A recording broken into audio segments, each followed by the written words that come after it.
ಓಂ ನಮೋ ಶ್ರೀ ರಾಘವೇಂದ್ರಾಯ ನಮಃ. ಇವತ್ತು ಒಂದು ಅತ್ಯಂತ ಮಹತ್ವಪೂರ್ಣವಾದಂಥ ಒಂದು ವಿಚಾರವನ್ನು ನಿಮ್ಮ ಮುಂದೆ ಹೇಳಲಿಕ್ಕೆ ಹೊರಟಿದ್ದೇನೆ. ಲೆನ್ಸ್ಕಾರ್ಟ್ನ ಮಾಲೀಕರಾದಂತಹ ಶ್ರೀಯುತ ಪಿಯೂಷ್ ಬನ್ಸಲ್ ಅವರು ತಮ್ಮ ಕಾರ್ಪೊರೇಟ್ ಆಫೀಸ್ಗಳಲ್ಲಿ ಒಂದು ನಿಯಮವನ್ನು ಮಾಡಿದ್ದಾರೆ. ಅದೇನಪ್ಪ ಅಂತಂದರೆ, ಹಿಂದೂಗಳಿಗೆ ಒಂದು, ಸಿಖ್ಖರಿಗೆ ಒಂದು, ಮುಸಲ್ಮಾನರಿಗೆ ಒಂದು ಭೇದ ಭಾವದ ನೀತಿ. ಹಿಂದೂಗಳು ಅಲ್ಲಿ ಧಾರ್ಮಿಕ ದಾರಗಳನ್ನಾಗಲಿ, ಕೈಗೆ ಕಟ್ಕೊಳ್ಳೋದಾಗಲಿ, ಕತ್ತಿಗೆ ಹಾಕ್ಕೊಳ್ಳೋದಾಗಲಿ, ಇಲ್ಲ ಅಂತಂದರೆ ಹೆಣ್ಮಕ್ಳು ಕುಂಕುಮವನ್ನು ಇಟ್ಕೊಳ್ಳೋದಾಗಲಿ, ಗಂಡಸರು ತಿಲಕವನ್ನು ಹಾಕ್ಕೊಳ್ಳೋದಾಗಲಿ, ಇದೆಲ್ಲ ಕೂಡ ಬೇಡವಂತೆ ಅವರಿಗೆ. ಆದರೆ ಸಿಖ್ಖರು ತಮ್ಮ ಟರ್ಬನ್ನ ಧರಿಸಬಹುದಂತೆ, ಮತ್ತು ಮುಸಲ್ಮಾನರು ಹಿಜಾಬನ್ನು ಧರಿಸಿಕೊಂಡು ಬಂದು ಕೆಲಸವನ್ನು ಮಾಡಬಹುದಂತೆ. ವಾ ವಾ ವಾ, ಎಂಥ ಒಂದು ಮನಸ್ಥಿತಿ ಆ ಮನುಷ್ಯನದ್ದು! ಅದೇನೊಂದು ಬಿಸ್ನೆಸ್ ಸ್ಟ್ರಾಟಜಿನೋ ಇಲ್ಲ ಒಂದು ಕೆಟ್ಟ ಮನಸ್ಥಿತಿನೋ ಏನು ಅಂತಲೇ ಅರ್ಥ ಆಗೋದಿಲ್ಲ. ಅದು ಏನಾದರೂ ಆಗಿರಲಿ, ನಾವು ಹಿಂದೂಗಳು ಸಹಿಷ್ಣುರು ಅನ್ನೋ ಒಂದೇ ಒಂದು ಕಾರಣಕ್ಕೋಸ್ಕರ ಏನು ಬೇಕೋ ಅದನ್ನೆಲ್ಲ ಮಾಡ್ತಾ ಇದ್ದಾರೆ.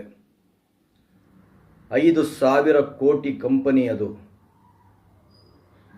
ಅವನ ಒಂದು ಕೆಲಸಕ್ಕೆ ಇಡೀ ಭಾರತ ಅವನಿಗೆ ಒಂದು ಸಹಕಾರವನ್ನು ನೀಡಿತು. ಆದರೆ ಈ ಮನುಷ್ಯ ಇಂಥ ಒಂದು ನೀತಿಯನ್ನು ಮಾಡಿ ಇಟ್ಟಿದ್ದಾನೆ ತನ್ನ ಆಫೀಸ್ಗಳಲ್ಲಿ. ಈಗ ಕೇಳಿದ್ರೆ ಹೇಳ್ತಾನೆ, ಅದು ಹಳೇ ನಿಯಮ, ಈಗ ಹೊಸ ನಿಯಮ ಬೇರೆ ಇದೆ, ಆ ಥರ ಯಾವುದೇ ಕೂಡ ರೆಸ್ಟ್ರಿಕ್ಷನ್ಸು ಇಲ್ಲ ಅಂತ ಹೇಳ್ತಾನೆ. ಆದರೆ ಅದು ಫೆಬ್ರವರಿವರೆಗೂ ಕೂಡ ಅದೇ ನಿಯಮ ಇತ್ತು. ಹಿಂದೂಗಳು ಯಾವಾಗ ಬುದ್ಧಿ ಕಲಿತಾರೋ ಗೊತ್ತಿಲ್ಲ.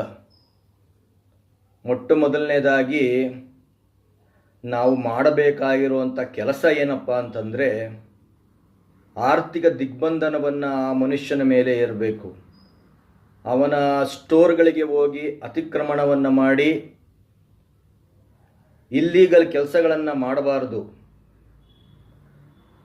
ಅವನು ಉತ್ಪಾದಿಸುವಂತಹ ಎಲ್ಲ ಪದಾರ್ಥಗಳನ್ನು ಕೊಂಡುಕೊಳ್ಳುವುದನ್ನು ನೀವು ಸಂಪೂರ್ಣವಾಗಿ ನಿಲ್ಲಿಸಿ. ಸಾಕಷ್ಟು ಒಳ್ಳೆಯ ಕಂಪನಿಗಳು ಇದ್ದಾವೆ, ಅಲ್ಲೇ ನೀವು ಪರ್ಚೇಸ್ನ ಮಾಡಿ. ಈ ಮನುಷ್ಯನನ್ನು ನೀವು ಕಂಪ್ಲೀಟ್ಲಿ ನೀವು ಬ್ಯಾನ್ ಮಾಡಿ. ದಯಮಾಡಿ ಅವನ ಹತ್ರ ಯಾವ ಒಂದು ನಿಮಗೆ ಕಣ್ಣಿಗೆ ಸಂಬಂಧಪಟ್ಟಂತಹ ಕನ್ನಡಕಗಳನ್ನ ದಯಮಾಡಿ ಅವನ ಹತ್ರ ಪರ್ಚೇಸ್ ಮಾಡಬೇಡಿ. ಜೈ ರಾಘವೇಂದ್ರ.